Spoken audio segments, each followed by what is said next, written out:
There, that's much better. Hey, get out of the way, bears. Today, welcome back, by the way, to Writing with Wade.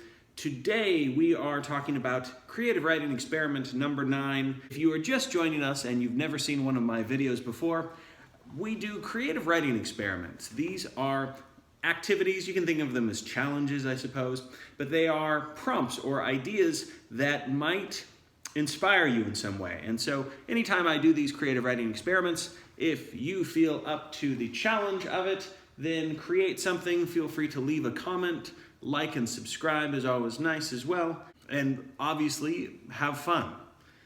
So, creative writing experiment number 9. This is to get random. Let me tell you what I mean by getting random. One of the fun activities that I do when I'm not writing is I do improv. Yes, I sometimes meet with friends and we do wacky improvised skits and we ask for suggestions from the audience. And so when we get a suggestion, we're basically getting something random, and that hopefully inspires us and challenges us to create an interesting story with hopefully interesting and humorous characters. And here's my favorite random spots on the internet.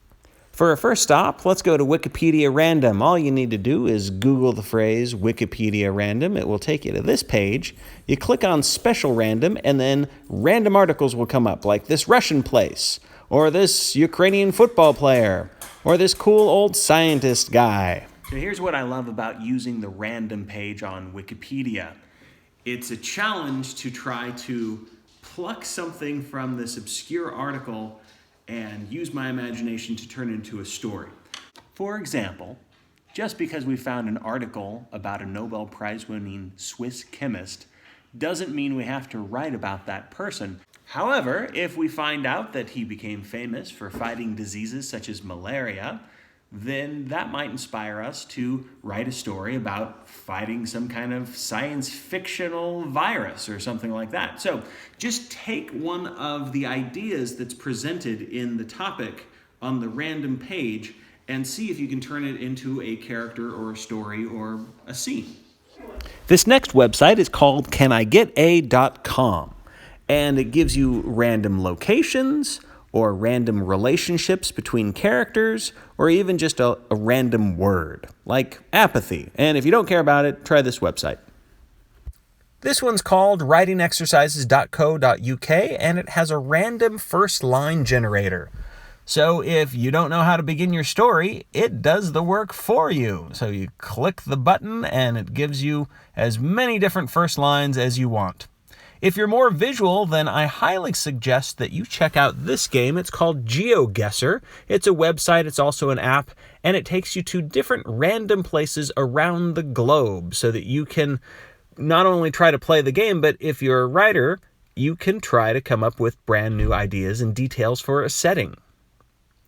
tvtropes.org is an excellent website. If you haven't checked it out, it's a must-see location on the internet, and it also has this wonderful random trope button. When you press this random trope button, a different strategy of storytelling will come up, and you can read the article. It will give you great examples of different films, books, anime, cartoons that have used these different tropes.